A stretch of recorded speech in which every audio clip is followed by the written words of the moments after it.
ton petit témoignage, il va inspirer quand même pas mal de personnes. Moins 50 kilos, moins 50 kilos en l'espace de 2 ans. Et après ces moins 50 kilos, reprendre presque 10 kilos. Reprendre 10 kilos de masse musculaire en l'espace d'un an. Et démarrer la course à pied. Et juste de démarrer la course à pied à je vais préparer le marathon de New York en 2025. Donc,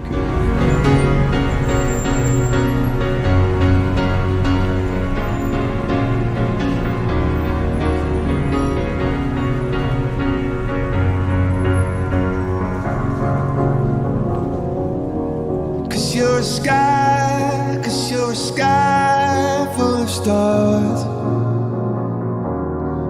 I'm gonna give you my heart. 'Cause you're a sky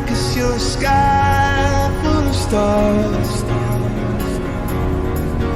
'Cause you light up the park. I don't care, go on and tear me apart. I don't care if you do.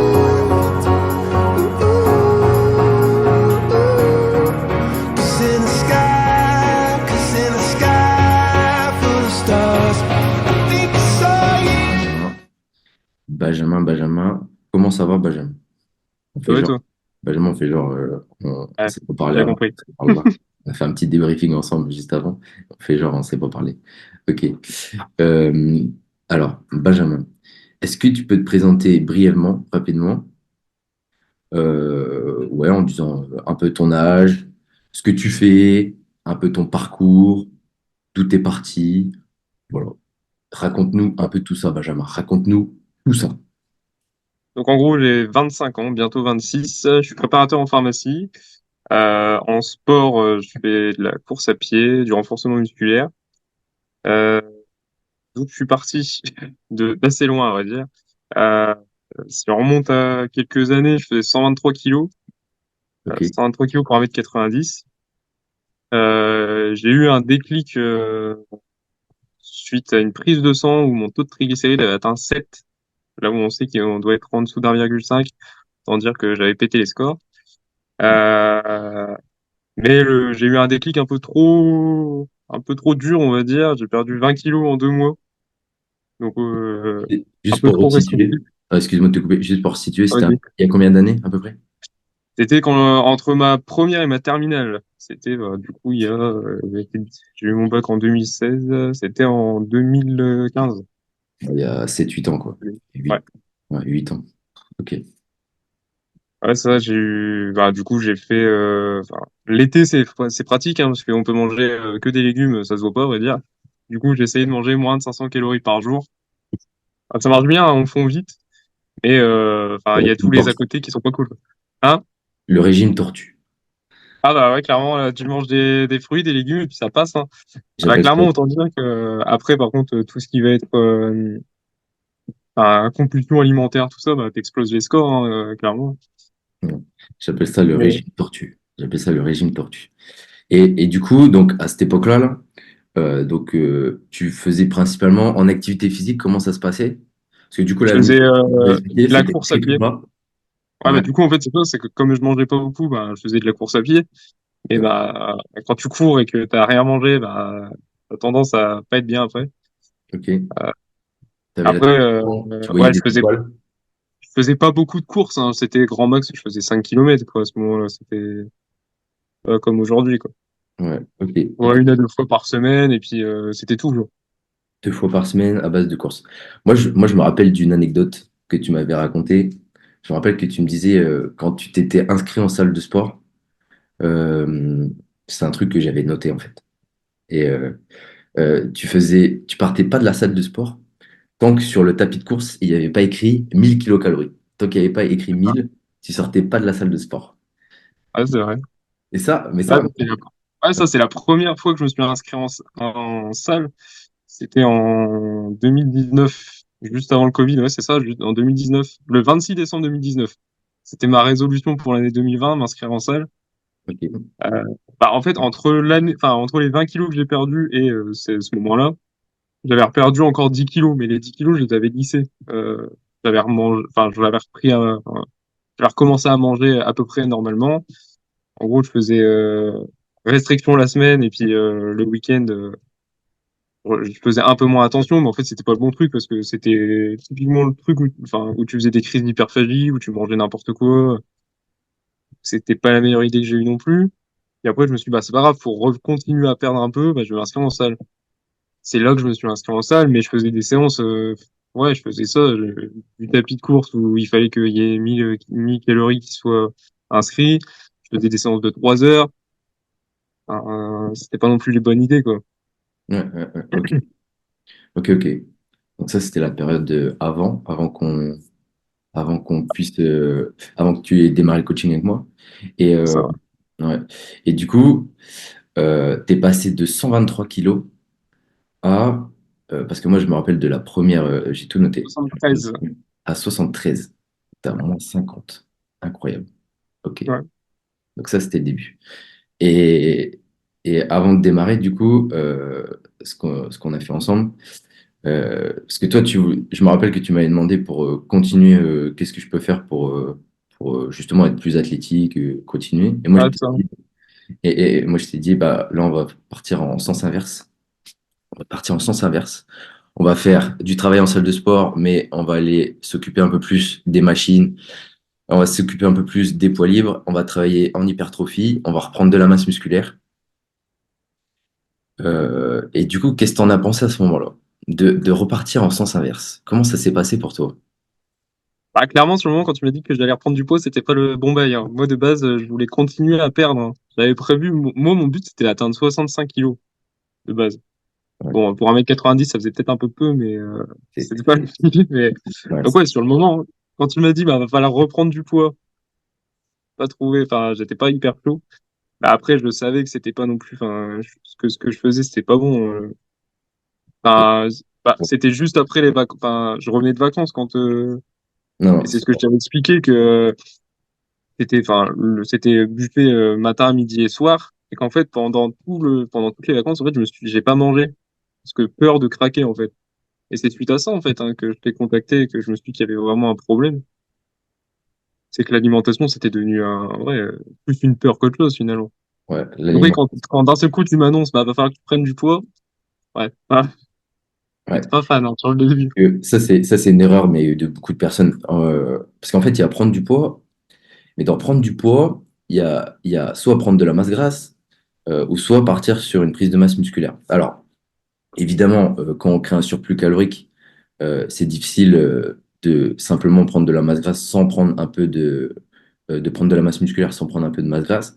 Mais si t'étalonnes un peu ton objectif dans le temps, et en faisant un bon travail sur ton programme d'entraînement, en ayant une bonne nutrition adaptée, ben en fait, tu vas prendre en masse musculaire, donc tu vas reprendre du poids, d'accord? Tu vas reprendre du poids, mais esthétiquement, ça va te changer complètement la silhouette. Esthétiquement, Ouais. et je pense qu'on va en parler après. Mais de toute façon, au bout d'un an qu'on a travaillé ensemble, maintenant, tu fais quel poids maintenant? Là, je suis à 80, entre 80 et 81. Ouais, c'est ça. Donc là, il y a plus 9 kilos, mais c'est ce qu'on avait vu avec le taux de masse grasse, etc. Ton taux de masse grasse, il est resté très bas en fait. Ah ouais, Ça s'est pour étalonné le sur coup, ouais. un an.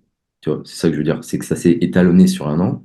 Tu es dans un objectif faut toujours que je perde plus pour justement tous les superflus esthétiquement, les petits inconforts esthétiques, les modifier. Et en fait, moi, je t'ai dit, bah, on va plutôt prendre de la masse musculaire. Tu vas voir, ça va gommer tout ça.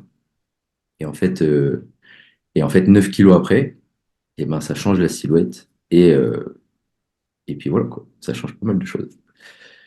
Donc l'idée, c'est de dire ça. L'idée, c'est, toi, en fait, t'as un bon témoignage par rapport à ça. C'est que des fois, la meilleure solution, c'est pas de continuer à perdre du poids.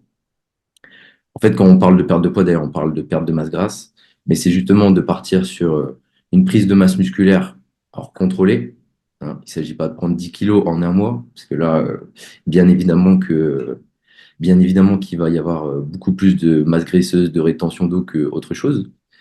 Mais voilà, contrôler dans le temps, on étalonne l'objectif, un bon programme d'entraînement, voilà, sur hypertrophie musculaire, mais aussi avec tes loisirs, parce qu'en fait, on en reparlera ça aussi un petit peu après, de la course à pied, ou maintenant où tu en es, Ouais. et une bonne nutrition.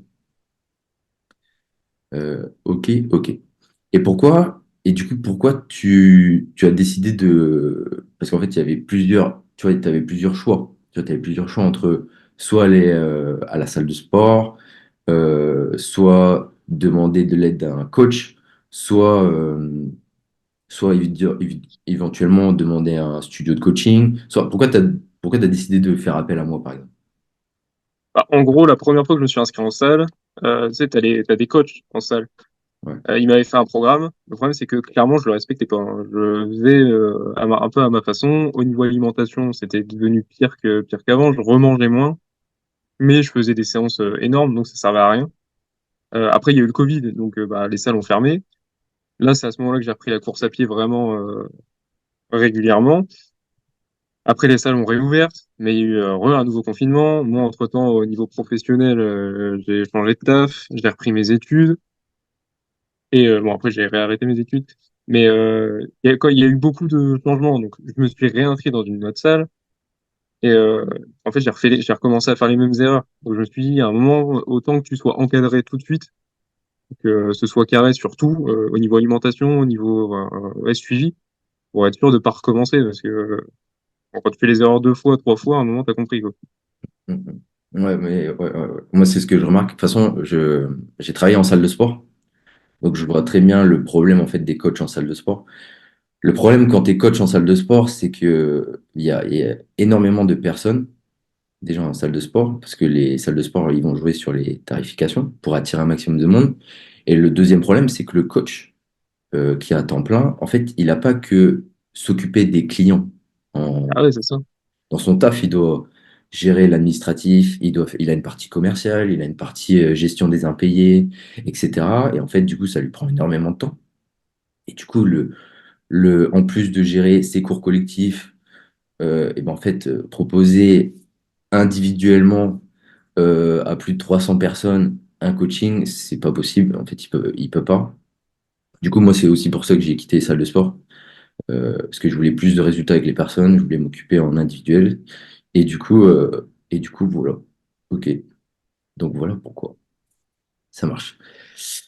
Est-ce que, euh, est-ce que sur l'expérience de coaching qu'on a ensemble, est-ce que tu pourrais partager soit une anecdote, soit une expérience spécifique qui t'a un peu marqué, mais que tu sens qui a été bénéfique pour toi, tu vois? Que ce soit par exemple sur les séances, que ce soit sur l'adaptation des séances, que ce soit sur qu'est-ce qui pour toi, ouais, une anecdote, une expérience qui aurait été marquant pour toi et tu penses qui a été bénéfique sur ton programme et sur ton évolution. En anecdote, je dirais les tests, les premiers tests qu'on a fait. Clairement, à la fin, j'ai claqué un malaise, hein.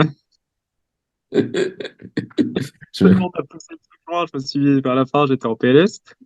Mais non, mais aussi l'avantage, c'est que du coup, tu t'adaptes quand même facilement. Là, quand je t'ai dit que finalement, je voulais faire un semi, tout de suite, t'as adapté le programme pour faire en sorte que le semi, j'y arrive sans problème. Ouais, exactement, parce que en fait, je me souviens de la première séance. Généralement, les premières séances, je me souviens des premières séances de tout le monde, parce qu'il y a quand même il y a quand même des évolutions. Et ouais, c'est vrai que t'étais pas bien. Alors moi, je l'ai pas vu, parce que t'as fait la séance complète. Ouais. Il y avait de la difficulté en fin de séance, surtout sur la partie test VMA, et ça devenait dur, mais c'est normal, un test de VMA, ça pousse un peu. Ça devenait dur. Et après, on s'est dit au revoir. Et c'est là que tu disais, il y a eu quand je suis rentré dans ma voiture, là, il s'est passé un truc, un Voilà, petit, c'était le pire. noir. Ouais. Et moi, d'ailleurs, c'est ça qui me fait, qui maintenant, j'y repense, je me dis, putain, c'est incroyable, en fait, l'évolution qu'on peut avoir en l'espace d'un an. Parce qu'en fait, ce qui s'est passé, c'est que, comparé à aujourd'hui, imagine tes séances d'aujourd'hui. Donc, tu avais fait cette première séance. Tu n'étais pas très bien à la fin. Et maintenant, aujourd'hui, alors tu as déjà fait un semi-marathon là au mois d'octobre. Là, on est au mois de janvier. Et tu vas en faire un au mois de mars, celui de Lille. Ah, Donc maintenant, tu prépares des semi-marathons. Tu t'entraînes tous les jours. Tu as un entraînement à faire tous les jours. Et l'évolution, en fait, elle est incroyable, en fait. En fait, je me dis, c'est ça que je veux dire, c'est qu'en fait, la première séance qu'on a fait ensemble, tu devrais la refaire aujourd'hui. Tu pourras en refaire trois comme ça. En fait. c'est fort probable, pour le coup. Donc, euh, donc non, c'est bien la preuve qu'il faut juste se laisser du temps. euh, Se laisser du temps, croire en soi, croire en l'accompagnement, croire au coach, en fait. Et puis on avance, en fait. Et puis ça avance. Et puis voilà. Et du coup, alors, quels sont tes objectifs maintenant? Qu'est-ce que tu vises? Parce que là, on a parlé un peu de semi-marathon, mais on va y venir. Qu'est-ce que tu vises aujourd'hui maintenant? Objectif court terme, je dirais battre mon record personnel là, sur le semi de mars. Ouais, Et qui est de combien? bah, du coup, là, il faudrait que je passe en dessous d'1h35 et 16 secondes. Déjà 1h35 un semi-marathon. Donc pour ceux qui ne savent pas, c'est 21 km. C'est déjà très bien. C'est déjà très très bien. C'est déjà très très bien. Mais Benjamin, il veut battre les records. J'aime bien. Ça a bien évolué. Et même, en fait, c'est ça aussi que je veux dire, c'est que même ton mindset, en fait, ce que tu penses de toi, en fait, tu as énormément pris confiance en toi et tes Ah ouais, objectifs, ça va. ouais, c'est ce que je ressens.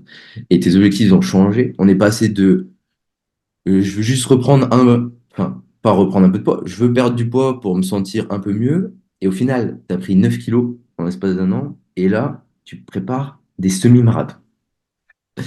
C'est incroyable. Ça, c'est incroyable. Et objectif 2024, le marathon. Hein. Ouais. Fin 2024, il faut En absolument. 2024. Parce que là, ouais, Benjamin prépare un. Je sais pas, vas-y, si tu veux en parler, vas-y, raconte. De, le semi. Ouais, donc, d'abord, il y a un semi. Et Ouais, après, là, le semi. Et puis après, ouais, non, faut préparer le marathon. Faut au moins en faire un en 2024. Et après, comme ça, en 2025, marathon de New York. voilà, ça, c'est un objectif de Benjamin. 2025 marathon de New York. Et du coup, là, pour l'année de 2024, donc il y a un semi-marathon, le semi-marathon de Lille au mois de mars. Ouais. Et le marathon, c'est lequel que tu voulais faire, le marathon? Soit celui de La Rochelle, soit celui de Rennes. D'accord. Et c'est à quelle période de 2024? C'est octobre-novembre. Ouais, Donc ça me laisse 6 mois après pour préparer. ça te laisse 6 mois. Impeccable. Alors, on peut parler un petit peu de ça rapidement. Euh, Donc moi j'aime bien m'adapter par rapport aux objectifs des personnes. Donc au début c'était simplement, donc on s'était mis d'accord, on a recalibré l'objectif, on part sur une prise de masse musculaire.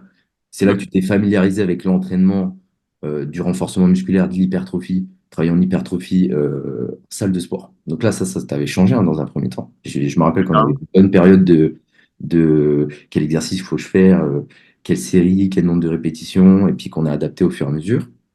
Et en plus de ça, du coup, en plus de ces séances-là, tu as un travail d'amélioration de temps sur tes objectifs de semi-marathon.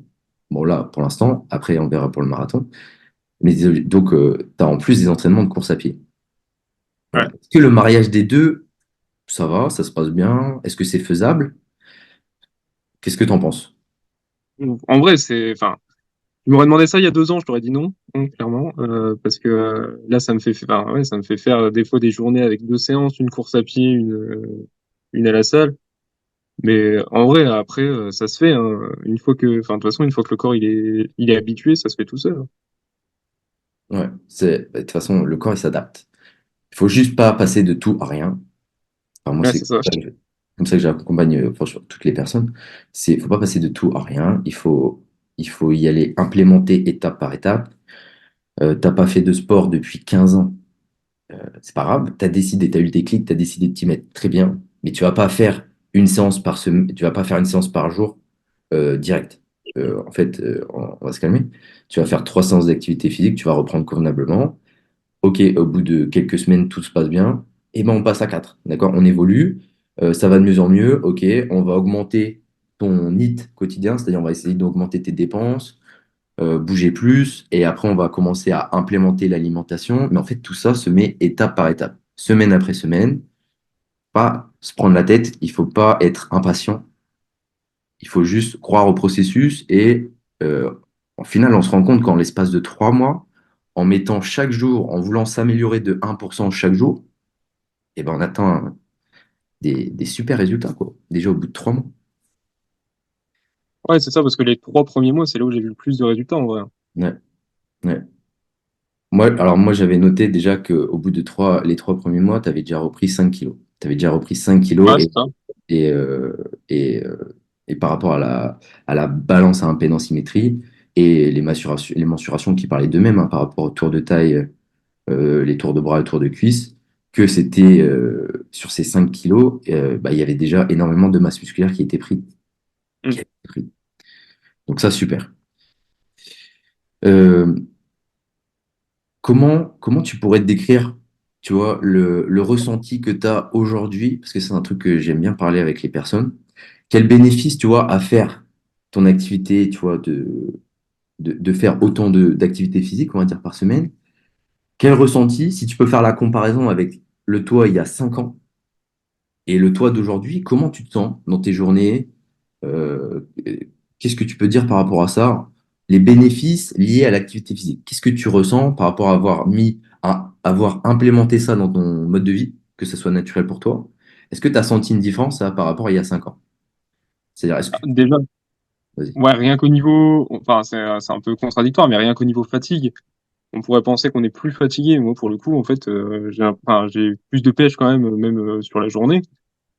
Après, rien qu'au niveau stress ou quoi, je suis quelqu'un de très anxieux, mais enfin, moi, pour moi, le sport, c'est un antidépresseur naturel, hein. Tu ressors d'une séance ou tu ressors d'une course à pied, tout va bien, hein. Tu te poses pas de questions, hein, clairement. Ça, c'est sûr. Non, ouais, si, enfin, par rapport à moi il y a 5 ans, ouais, il y a un fossé, hein, même au niveau confiance, ça je l'ai vu, même au niveau professionnel, hein, c'est totalement différent. Ok, ok, ok. Même au niveau professionnel, c'est Ouais, incroyable. parce que ça, même mes collègues, ils me l'ont dit, hein, là, j'en ai reparlé avec mes titulaires, ils me l'ont dit, hein, que là, sur les 2 dernières années, ils avaient vu une évolution, une très grosse évolution.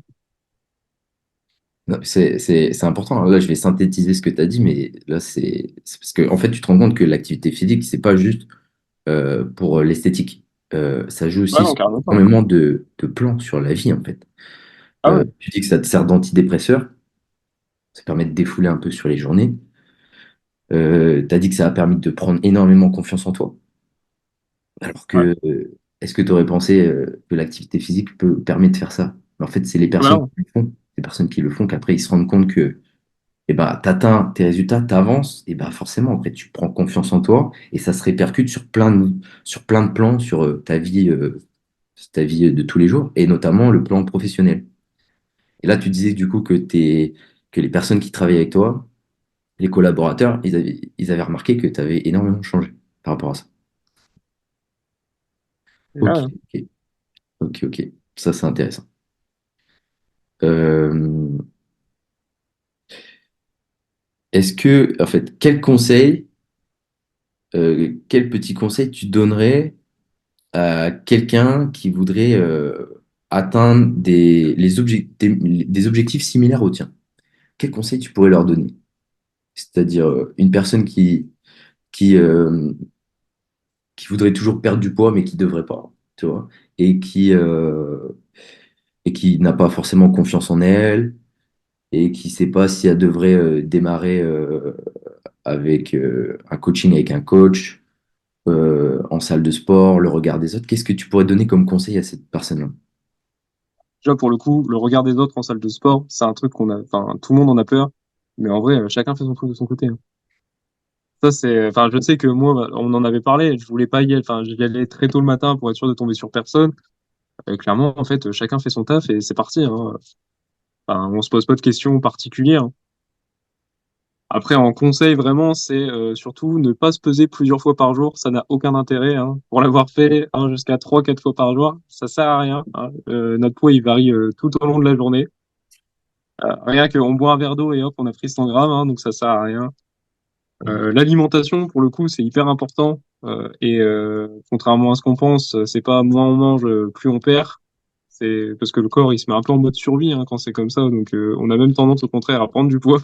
Donc, non, c'est pas la bonne idée, hein.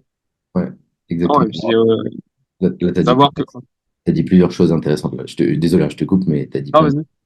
Le regard en salle de sport. Alors ça, c'est clair. Le regard en salle de sport, ça, c'est un truc que tout le monde pense.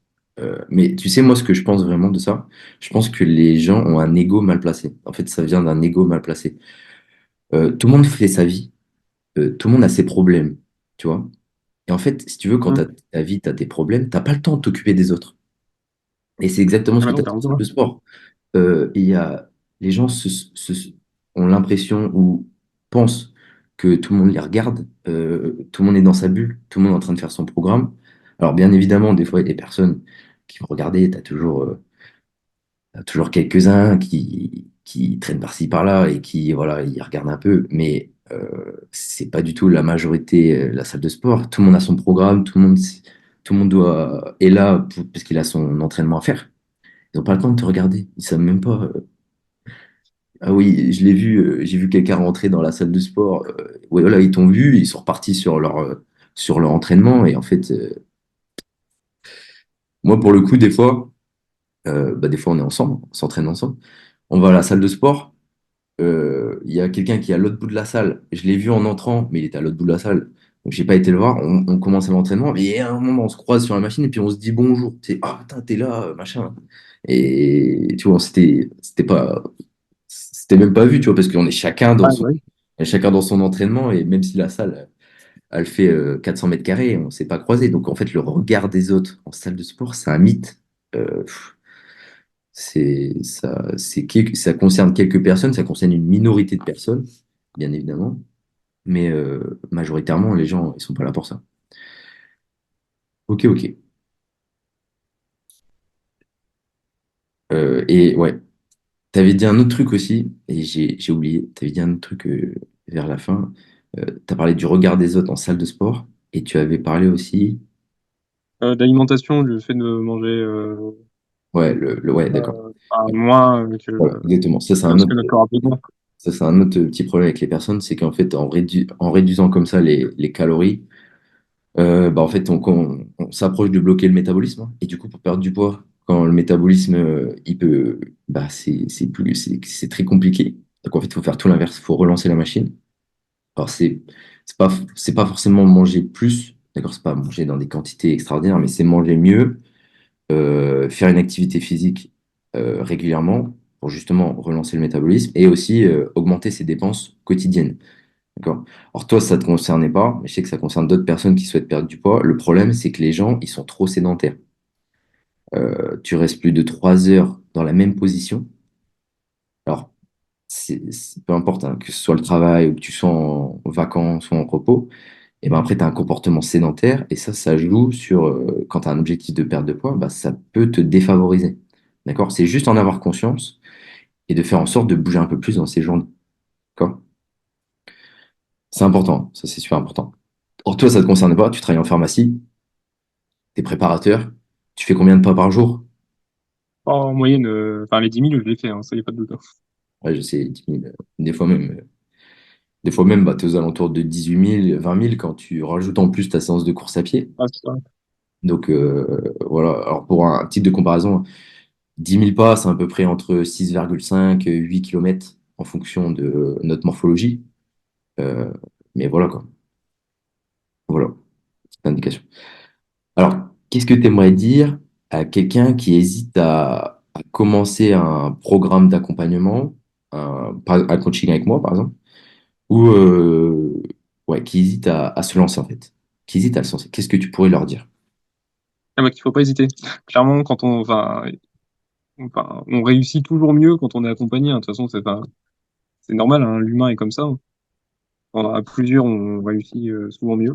Donc non, au contraire. Et puis, au moins, tu es encadré, tu sais que t'as pas de doute à avoir. Si tu as des questions, tu as quelqu'un pour y répondre. Parce que forcément, hein, on s'y connaît pas tous dans tout ce qui concerne la perte de poids, la prise de poids. On va toujours tenter de regarder sur Internet, les réseaux sociaux, surtout maintenant avec Instagram, hein, et les influenceurs un peu poubelles qui disent un peu tout et rien hein, parfois.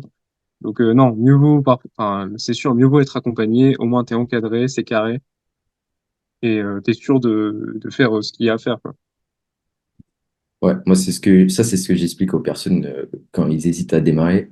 En fait, je lui demande combien de temps ça te prendrait. En fait, combien de temps ça te prendrait si tu le ferais par toi-même, tu vois. C'est-à-dire combien de temps, que ce soit ouais, combien de temps en investissement pour avoir les informations. Alors, soit en temps, en fait. C'est ça la question, en fait. C'est qu'en fait, le coach est comme un GPS. Tu vois, le coach est comme un GPS. T'as le GPS et t'as juste à suivre le chemin. Je vais à droite, je vais à gauche, voilà, je suis, hop. Il m'a dit que c'était le chemin le plus rapide pour atteindre mon objectif. Je passe par là. Je suis le GPS. T'as pas de GPS, tu sors, t'as l'ancienne, tu sors la map. Les cartes. Attends, je suis où là? Attends, je suis là. Oh merde, je me suis trompé de chemin, il faut que je reparte. Donc tu perds du temps. Je dois lire les panneaux. Ah, il me dit direction Paris là-bas. Je vais là-bas. Attends, qu'est-ce qui se passe? Là, il me dit Paris là-bas. Je vais où? Ah, ouais. C'est ça en fait. C'est que le coach, il a une expérience, donc en fonction de chacun, hein. Il a son expérience, il a son vécu. Et en fait, grâce à ça, en fait, le coaché en fait bénéficie, peu importe dans quel secteur, hein, peu importe dans quel secteur de coaching, mais le coaché il bénéficie de l'expérience du coach et bah forcément il va gagner du temps. Donc c'est ça en fait, c'est ça que la personne paye. La personne paye le fait de gagner du temps sur l'atteinte de ses objectifs. Et la deuxième chose, c'est de ne pas se prendre la tête. En fait, Ouais. je dois faire ça, ok, j'applique. Il m'a dit de faire ça, j'applique. Comme ça, ce temps-là que j'aurais dû utiliser pour me renseigner, prendre les informations, et ben en fait, je l'utilise pour autre chose. Parce qu'en fait, mon objectif de forme, je fais confiance au coach, j'applique. Et ben le temps que j'ai pas à investir sur la formation, gagner les infos, regarder les vidéos, lire des articles, et ben je m'en sers pour autre chose. Passer plus de temps en famille, plus de loisirs, etc., etc.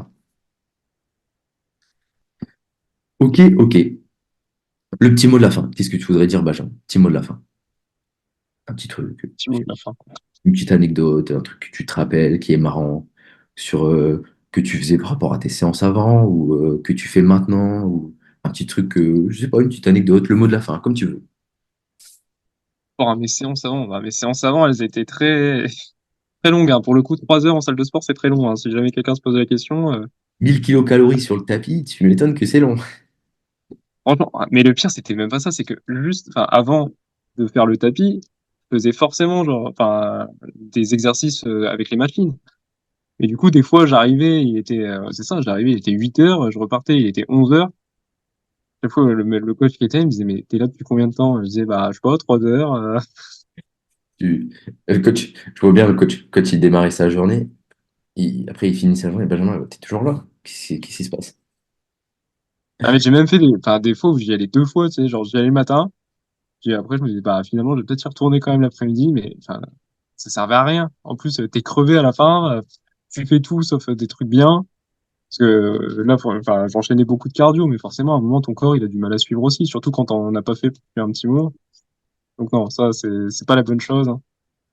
Non, mais C'est maintenant, c'est beaucoup plus carré, c'est beaucoup mieux comme ça. ouais. Bah là, tes séances, maintenant, elles durent combien de temps en salle de sport? Déjà, juste pour comparaison. Bon, c'est 1 heure et demie, grand max, à peu près. 1h30, ouais, vraiment au grand max, hein. Au grand max en comptant l'échauffement et le retour au calme. Ouais, Mais c'est ça, c'est 1 heure et demie. moi, je vais à l'essentiel. On joue sur la programmation, on joue sur les temps de repos, on joue sur les temps sous tension, le nombre de répétitions, le nombre de séries. C'est réparti de manière optimisée dans la semaine pour progresser sur tous les points. Mais bien évidemment, il ne s'agit pas de rester 5 heures à la salle de sport. Alors, je dis pas, il y a des objectifs qui. Alors, d'ailleurs, toi, tu fais partie de ceux qui ont un objectif un peu plus long, parce que tu prépares la course de fond. Enfin, courir un semi-marathon, courir un marathon, ça demande beaucoup d'investissement quand même, en termes d'entraînement. Parce que c'est dans un entraînement long. Tu vois, là, on est en train par rapport à tes entraînements de course à pied, on est en train de travailler ton endurance foncière. Tu vois, c'est quand même des entraînements. courir plus de 40 kilomètres par semaine, etc. Tu vois, ça prend du temps. Ah, c'est long. Mais là, on est sur de la performance. Tu vois, là, on est sur de la Ouais. performance.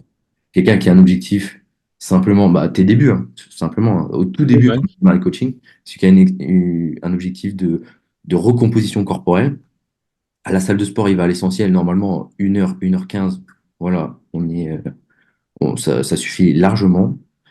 Répéter sur 3-4 fois dans la semaine. Ensuite, on implémente l'alimentation. Ensuite, on implémente augmenter ses dépenses quotidiennes et d'autres choses, hein. On n'a pas parlé d'autres choses, mais le sommeil, etc. Euh, Ouais. et en fait, ça coule de source, en fait. Ça coule de source. Pas besoin de rester 5 heures à la salle de sport par jour. Ouais. Par semaine, en soi, ça va, mais par jour, c'est compliqué. Ouais. Ça marche, ça marche. Bah, merci, Benjamin. Je pense Pas que de rien. ton petit témoignage, il va inspirer quand même pas mal de personnes. Moins 50 kilos, moins 50 kilos en l'espace de 2 ans. Et après ces moins 50 kilos, reprendre presque 10 kilos. Reprendre 10 kilos de masse musculaire en l'espace d'un an. Et démarrer la course à pied. Et juste de démarrer la course à pied à je vais préparer le marathon de New York en 2025. Donc c'est super. C'est un bon. Comme quoi, tout est possible. J'adore les évolutions comme ça fait plaisir. Du coup, hein, de toute façon, il faut se donner des objectifs, hein. Sinon, on s'ennuie. Sinon, on s'ennuie. C'est bien. Super. C'est exactement ça. Exactement ça. Bah, merci, Benjamin. Et Pas de puis, rien. et puis on se dit à très vite. Ouais. When I say I want it that way, oh, I want it that way. Tell me why it ain't nothing but a heartache. Tell me why it ain't nothing but a mistake. Tell me why I never wanted you.